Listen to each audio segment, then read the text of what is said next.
What you want, when you want it, where you want it. This is The Mesh. This is RedPubPod. Letterfly. RedPubPod. That's great. A podcast from Red Hawk Publications. RedPubPod. Welcome to RedPubPod. I'm Richard Eller, and along with me today is our editor-in-chief, Patty Thompson. And joining us also is our not really new, you've been through classes a couple times, right, Naria? Yes. Yeah, Naria Deckard, who teaches our creative writing class with Red Hawk Publications, and so we can put in a plug for that. But the real reason we're here is for our newest writer to the Red Hawk Publications family, Angela Leigh. Welcome. Thank you. Thank you for having me. Talk to us first about your book. How did it come about? Tattoos, Tacos, and Time. It is a collection of poetry that I had been working on for 6, maybe 7 years. I was at a reading and someone had asked me if I had anything published, and I was like, no, I don't. And then somebody else asked me if I had anything published, and I said, no, I don't. And so then I got the wheels turning, and I was like, let me see. And I knew Patty from several lives before this. And so I reached out to Patty and I was like, what are the submission processes and guidelines? And then we just went through the process, and she was kind enough to like it and want to publish it. Certainly somebody asking you if you've written is a good impetus to write, or if you've already been writing to get it published, right? Yes. And that's a really good thought, because there are several people out there I know that are not published, and every once in a while people will say, are you published? Or why aren't you published? And the fact that you picked up on that, if enough people are asking you, maybe you have something going on. So note to folks out there, if people are asking you if you're published and you're not, time to get your manuscript together. Right. I mean, it was definitely one of the encouraging factors, because I had been writing for years, and I had been reading at open mic events and different things, and to be asked multiple times at the same event it's kind of a red flag. And you've organized them before too, like at your old bookstore, Adventure Bound. You held the readings there too. Yes, and always a wonderful opportunity to get together anytime you can to hear other poets, and so I enjoyed organizing open mics as well. Mm-hmm. Yeah, I want to talk a little bit about Adventure Bound, because it's an interesting. I have known Angela, full transparency. She and I used to work together with another institution years ago, and it's just so funny. Never burn bridges. Another note for folks out there, because I've known Angela for so long, and when I found out she owned a bookstore at the time in Morganton, North Carolina, I was thrilled. And it was such a cool vibe. What you had going on there was amazing. Thank you. So to me, it's like it's a journey from someone who owned a bookstore to now publishing a book. That's a little unusual, but it's awesome. I mean, I know a lot of people who have written books who now own bookstores. What type of journey was this for you? I know you know bookstores back and forward, but now you've gone through the publishing process. Were there some new things that you learned, constraints and things that were maybe very easy to do with the publishing process of your book specifically? I think probably one of the things that was easiest or one of the things that I knew ahead of time, I knew I needed to ask, what are the submission criteria? What is that process? I think in conversations when I did on the bookstore and, from teaching and various other places, that's one piece that people don't think about or think to ask about. So I kind of had that heads up. I knew I needed to ask. I needed to look at different publishing companies and what were their submission guidelines, and did they have open submission periods? So that I had a heads up on that one. That's good. So talk to us a little bit about the title, Tattoos, Tacos, and Time. What's the story of that? How does it capture the spirit of the collection? Yeah, at a certain point in my life, I became a tattoo collector, and I had always wanted to be a tattoo collector. And so then at a certain point in my life, when I was doing some self-searching and discovery, and I had already been writing some of these poems that are in this book, I started getting tattoos, and then they started to represent different parts of that journey and that process. I love tacos. No, there is a bigger connection than that. But and I found myself in meaningful conversations over tacos and over cheese dip and fajitas and things like that. And those conversations, there's one poem in the book called Memory Lane that talks a little bit about that. And the collection also looks at love and loss and grief and healing and that self journey. And we always need more time for that. And so there is a haiku in the collection with the same title, Tattoos, Tacos, and Time, and it captures that. There's always room for one more tattoo, always a desire for one more taco and one more conversation over cheese dip, and always, always, always a desire for more time. And so that kind of pulled everything together. Yeah, I like that. I have, once I got my first tattoo, I was hooked. Oh, yeah. Tacos kind of have the same quality.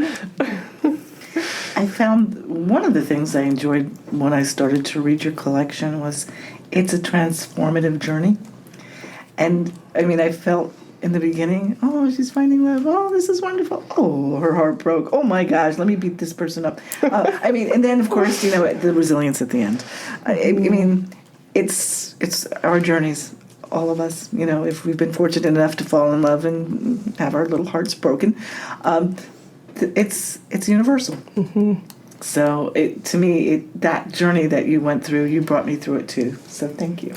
Yeah, thank you. It's interesting too, the little section at the end, and I say little because it has the fewest number of poems in that third section that really focus on specifically that self-discovery. Some of those were written well before any of the others. And so that self-discovery and coming home to myself part of the journey was actually happening before, during, and after all of that other love and heartbreak and loss and things too. So, what's your process like? Do you write every day? I mean, how is it inspirational? How does that come to you? So a little bit of everything. I try to find poetry everywhere. Poetry finds me everywhere. I was actually writing lines in my notes app at a red light on the drive here. Really? Yes. And a lot of times that's what I will start with, a couple lines on a scrap piece of paper or a couple lines in my notes app, something that feels like it's got a lyrical rhythm to it, or something that's really on my heart, or something that I've seen out wherever, and it, spoke to me, and then I'll go back to it. Occasionally, something will hit me, an experience that I'm having, or a memory or an emotion that I am able to unpack all at one time in the notes app or on the paper. And then it's just a matter of going back later and dusting it off and tweaking it a little bit. But a lot of times it's more of the couple of lines here, a thought here, or, using this line at some point in time. And then I'll go back later and give myself intentional time. I also like to use prompt challenges, and so in October there is it's called Inktober, and it's a challenge for visual artists who like to ink and draw. And I thought, well, that would be kind of cool to try to write a poem every day using the same prompts that the visual artists are using to draw. And so I started that several years ago when I would maybe get 2 or 3 days in, and it was really hard to write a poem every day of October.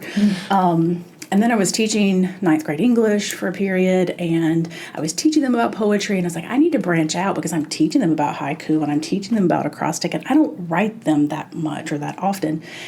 Usually what I had been doing was free verse, and so I started challenging myself. And then it became really more than just a challenge. It was inspiring, might be a little bit strong, but it was a pull to use these prompts and these different poetry styles and still make it relevant, not just some random poem about nothing. It was relevant to things that I had experienced. So that's my process. It's a little messy and chaotic, but a little bit of everything. And it works. Yeah. And I guess the form is the vehicle to get those kind of thoughts out, that you might take something and change it. That's the way you do in class, right? Yeah, I was just going to say that I teach a class like twice a year for Red Hawk. It's creative writing, just basic creative writing, kind of all levels and all types.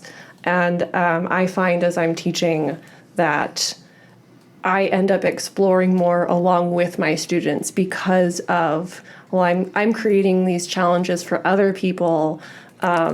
So like, well, why am I not challenging myself along with them? Right.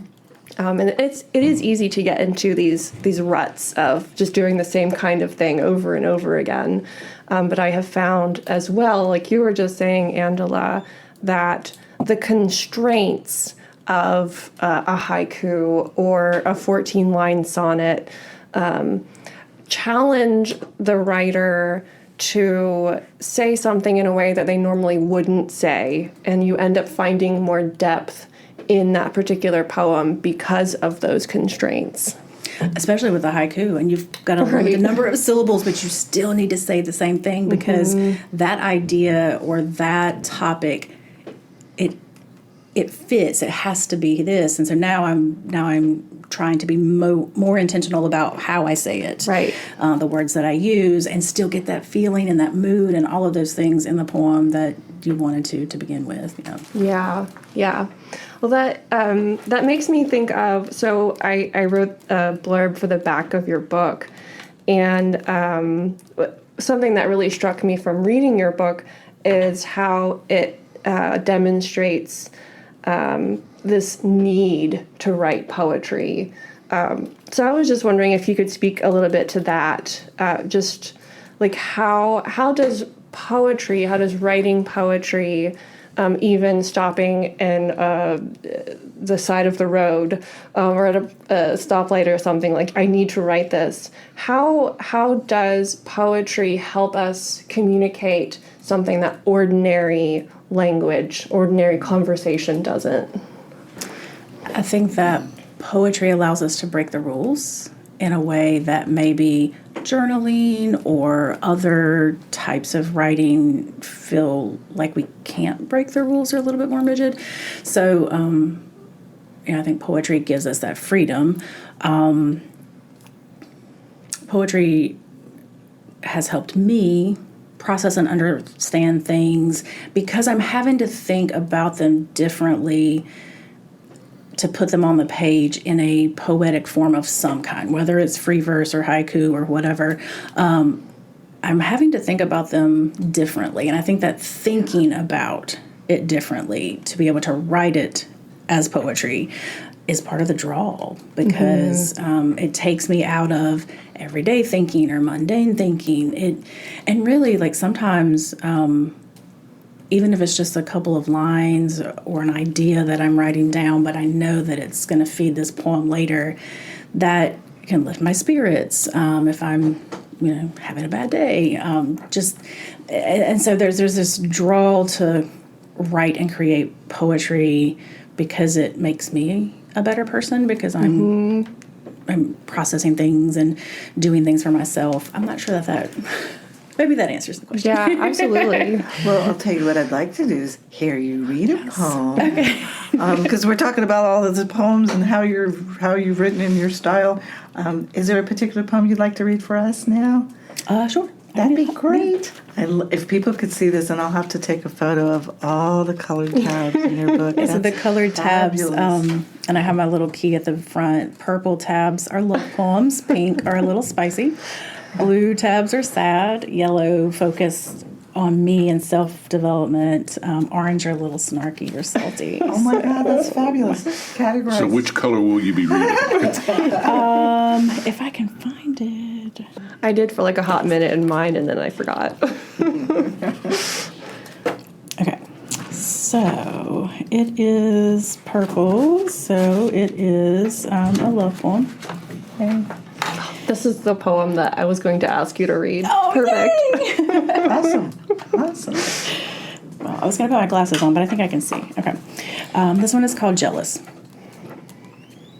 I spoke to the stars about her as they twinkled over Brown Mountain, and they told me they're jealous of her eyes and the way they sparkle.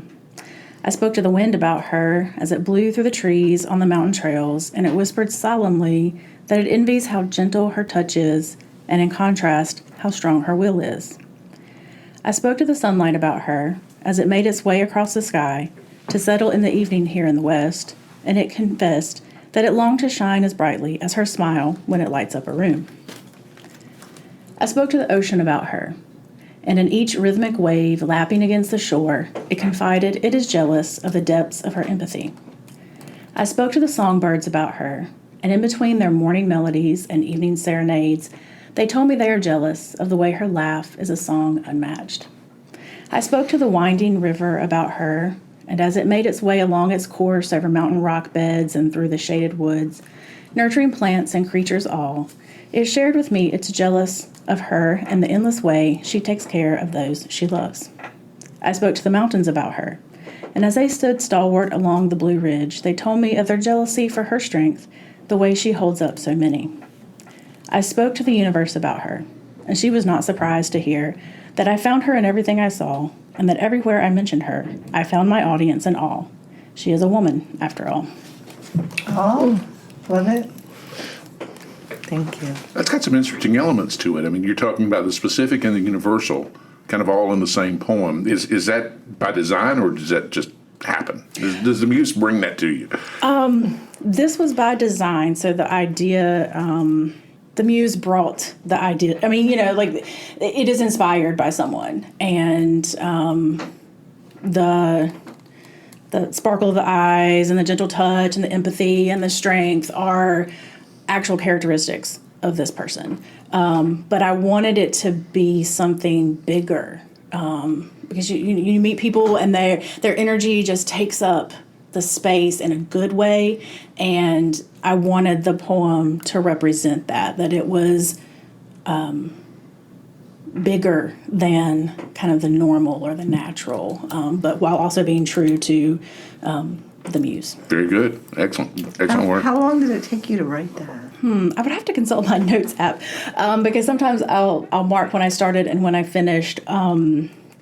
This was one that I probably word vomited into my notes app originally with sort of a skeleton outline of the things I wanted to note, the things I wanted to talk about, and then went back and hung the clothes on it, and put the additional. So because originally one of the draft versions didn't mention Brown Mountain or the Blue Ridge, and then as I kind of read back through it, and I wanted it to also connect to Western North Carolina, because that has inspired me. Be living out here has inspired some of what I write. So it was a little bit of a process. As well as that kind of initial vomit. It's very well structured, and it goes from small to huge to universal. So I mean, it's like you can tell there had to have been some thought and a good amount of rewrites to get it to exactly where you wanted it to be. Which is an interesting journey for me, because in all of the other writing I've done, my dissertation for my PhD, other papers anywhere, I'm never really a fan of rough drafts. Don't tell my students I said that. I mean, I've just never, it didn't feel right. But in writing poetry, it's something that I've learned, because, you want to make something universal in nature while also being specific to whatever muse or idea you're writing. And for the most part, that requires drafting and redrafting and looking back over it. And so I've come to appreciate that drafting process. Get the initial word vomit out on the page, give yourself some time or space, and then go back to it, and then go back to it if you need to. So that's been an interesting process for me. Well, something that I recall thinking about as I worked through your poems is, and what works so well for your book is that your poetry is descriptive rather than prescriptive, so they open up space for your readers to experience the emotions that you are conveying, but you're not telling us to feel a particular way. Rather, you are inviting us to feel along with the speaker those particular emotions. So I was just, let's see, Thank you for that, actually. That was an unintended goal, or not unintended, but that I appreciate that that's how it was read. So thank you. Yeah. So just connected to that, I was wondering, what did you, as you were putting the book together, the poems together, what feeling or thought did you hope stays with your readers the longest? I think that sense that was brought up of feelings and experiences being universal. These are, we've almost all loved. We've almost all lost love or changed love or, had some sort of unexpected thing in love. We've all lost. We've all experienced grief. And it doesn't have to be just romantic love. Friendship love and the love of family. We've experienced all of these things. And we're all growing, whether we pay attention to it or not. We are all, on a growth journey and a discovery journey ourselves. And so when I was putting them together, I wanted readers to be able to say, I'm not alone. It's like that idea, you think you're alone until you read, and then you realize that you're not so alone in the world because there are other people out there who've experienced these things. And I very much wanted to put that into the order of the poems and which ones, because not everything that I've written is in here, obviously, and be intentional about that, and that we can grow. Like, even though some of the self-discovery poems were written at different chronological times from the other poems that are in here, putting them in the back kind of sets that tone for through love, through loss, we still have self and we can still keep growing. So. Yeah, and that's I think the beauty of sharing poetry. It's one thing to write poetry for yourself and just process all of those feelings, but when you make them public, like go to a reading at Tasteful Beans, who is our sponsor. Nice plug. Wow, that's done there. Yeah. You must have done this before. No, actually, I've not.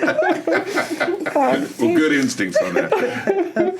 Tasteful Beans Coffee Shop in downtown Hickory, owned by Scott Owens. Poet laureate of the city of Hickory.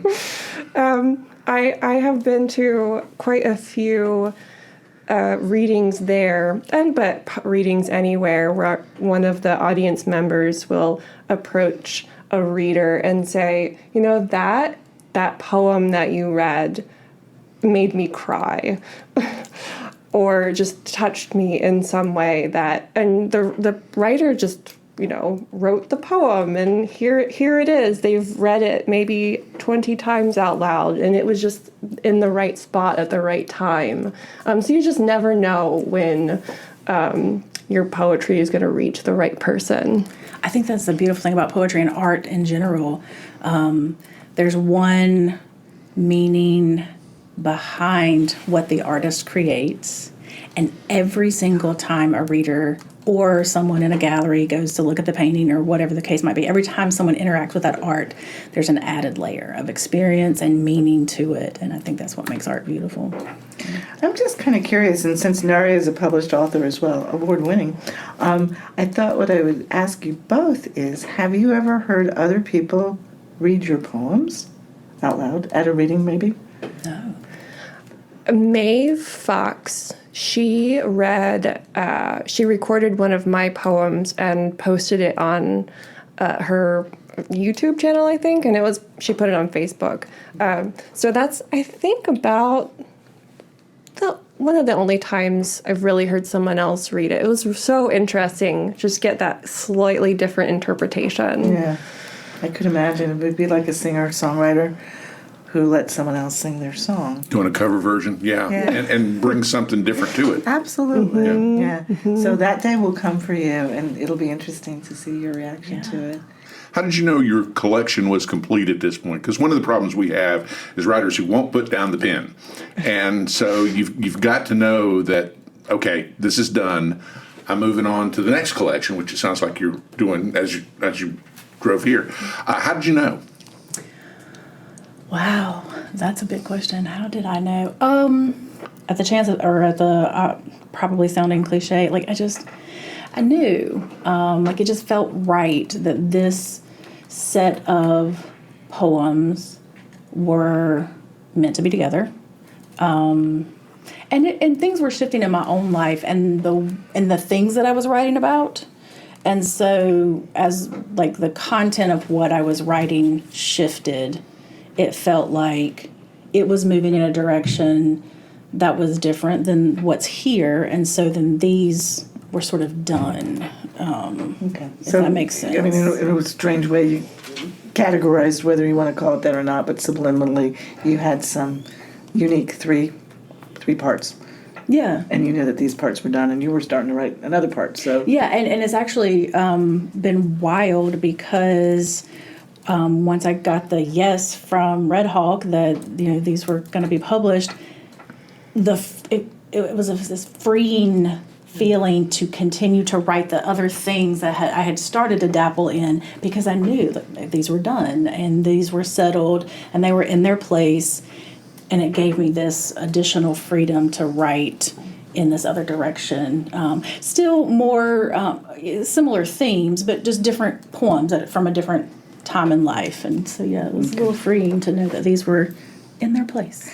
the other thing I want to point out is that it's a pretty book. Yes. Just for anyone out there, I know you can't see it, but trust me, there are drawings throughout it, and your layout is a little more unique. We sometimes use different layout artists, and you got a very creative individual, Amber. I forget Amber's last name. Zizek. Amber did a wonderful job of laying it out, and it's a distinct, unique look that's attractive.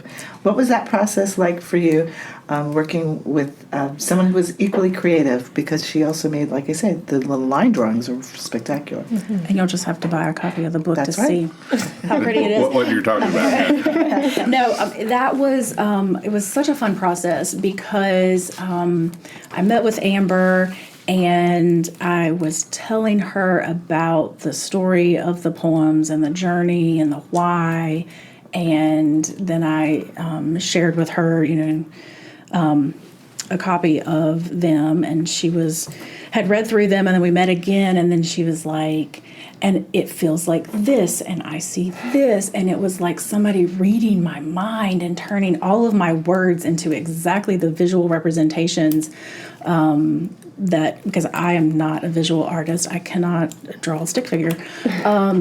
So it was nice to have somebody read what I had written and see the things that I was wanting to be seen. And then she took it away. And I did get to have a couple of, some of my ideas were a little bit more straightforward. Like there's a poem called Onion, and I was like, I really want a sliced onion, illustration for that one. And so, that one was pretty easy, pretty straightforward. Anybody can handle like that idea to a visual.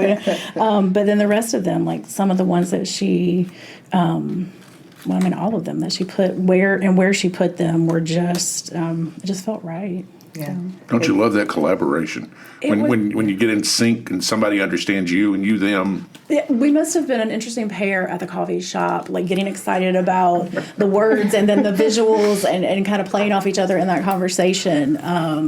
Because I think you probably could have seen the excited energy Creativity field around us. Yeah. That's so cool. So I was very glad to be able to work with her. Would you give us one more reading? Sure. You're getting us all excited about the book now. I want to hear more. I'll read this one. This one, so it's pink, so it's a little spicy. It's not very spicy. But this is an example of one that I wrote years ago in response to one of those Inktober prompts. The prompt was fan. So this is what I wrote. It's hot. Sweat dripping into my eyes, clothes clinging to my skin. The ice in the lemonade doesn't stand a chance, kind of hot. She sits on the porch swing sideways, legs stretched long in front of her, attempting to cool herself with a fan she found at the antique store. Eyes closed and head tossed back. The way her neck exists, exposed and then dips to find her shoulder, I find the porch ceiling fan is insufficient for cooling me off. And it's not just the summer heat I'm fighting. I like that. Yes, we've all had fans before. Well, I'll tell you what, this has been an amazing 40 minutes or so with you, Angela. I'd like to know, do you have any readings coming up? I will be participating in the Burke Arts Council first Friday night poetry reading that they do monthly now, June 5th at 6:30. One of the Red Hawk family, Kara Freeman, she is coordinating that with the Burke Arts Council. So I'll be reading there. I'm off to Savannah and then Richmond. I'll be in Charlotte for a couple of different events. Not necessarily readings, but no, I'm open. My schedule is wide open for anybody that wants to book a reading. Great. Is there a particular way to find out like where you're reading, like Instagram or something? Yeah, so I am on Instagram and TikTok, and I have a website, angelawrites.studio, and I keep the calendar updated there. But yeah, Instagram, TikTok. At That Tattooed Professor is my handle on Instagram and TikTok. And the Burke event is going to be at the Arts Council? It's the Burke Arts Council, yep. Okay. Just want to make sure. And it's actually an open mic for anybody that wants to read. Well, thank you so much for joining us today. It sounds like there's a second collection on the way. There are poems in the works, a title already picked, and so we'll see what happens. Are you going to reveal that now, or do we have to wait? It would be called Unfinished Business. Oh, nice. Yeah, okay. Like that. That's open-ended enough to make the next chapter exhilarating in its own way. Yeah. Okay, great. Well, Angela, thank you for joining us today. We only have one last chore for you. Okay.